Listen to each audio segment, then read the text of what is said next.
Football fans, imagine this for a second.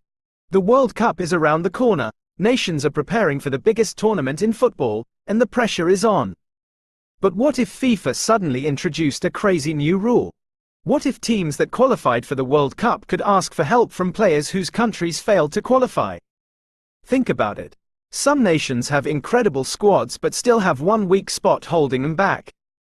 Meanwhile, some world-class players will be sitting at home watching the tournament on TV despite having amazing seasons.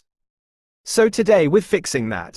We're taking teams that qualified for the World Cup, identifying their biggest weaknesses, and giving them one superstar from a country that missed out.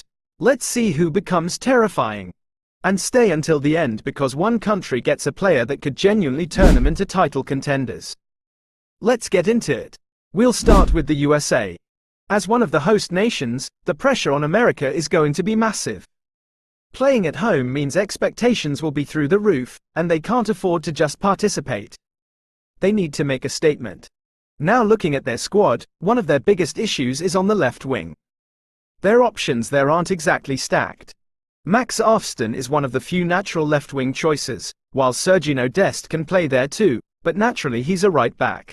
And taking one of your main defenders out of position isn't ideal. So who do they call? Kvaratskhelia.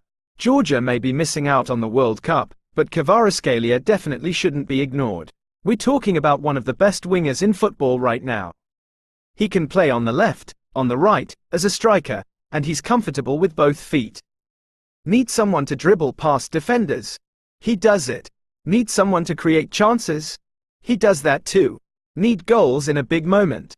He's capable of that as well. Adding Kvaratskhelia instantly changes the entire attack for the USA.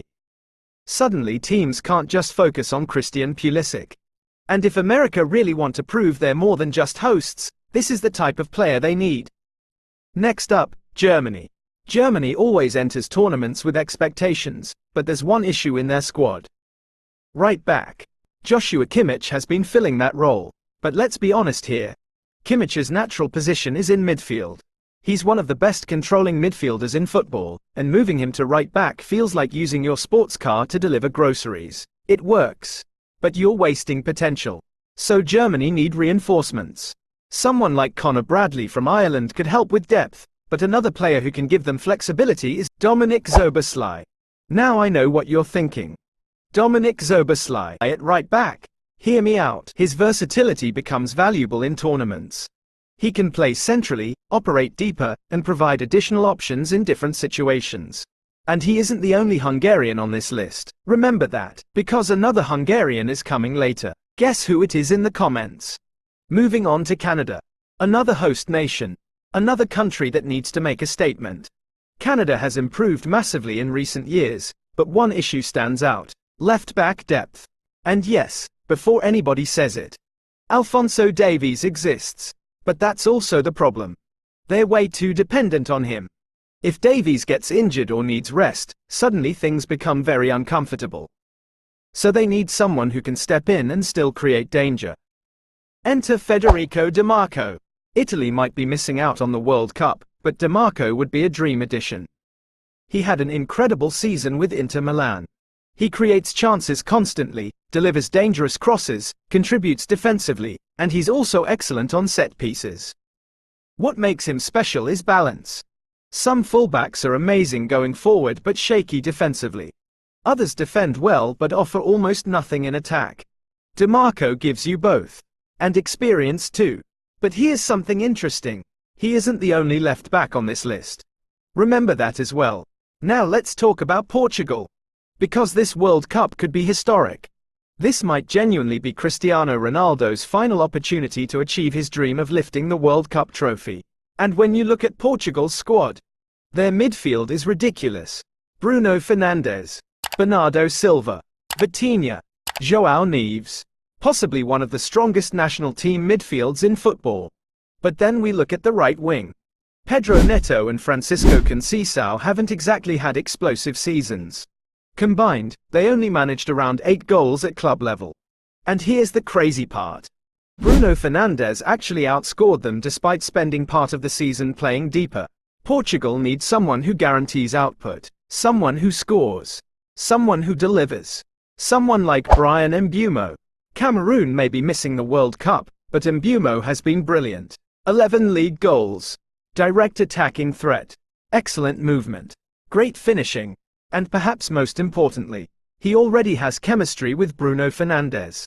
Imagine Bruno threading passes through the lines and Mbeumo making those runs. Portugal suddenly become much more dangerous.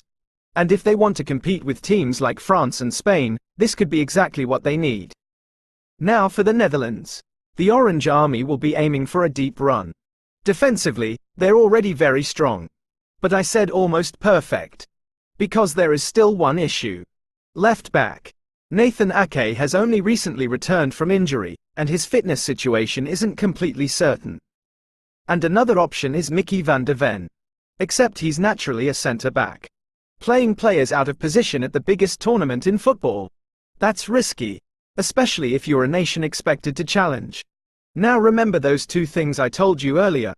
The second Hungarian, and the second left-back. Well, here's your answer. Kerkez. Kerkez would be perfect. Defensively solid, aggressive, excellent going forward, constant energy. And let's not forget something important. He already has chemistry with Virgil van Dijk from Liverpool. Sometimes little connections like that matter more than people think. You don't need months to build understanding when two players already know how each other moves. Kerke gives the Netherlands stability and attacking support immediately. But now I want to hear from you. Which country did I miss? Which player would you steal from a non-qualified nation? And honestly, which of these 5 teams becomes the strongest after getting their new player? Drop your answers in the comments. If you enjoyed the video, leave a like, subscribe to the channel, and I'll see you in the next one.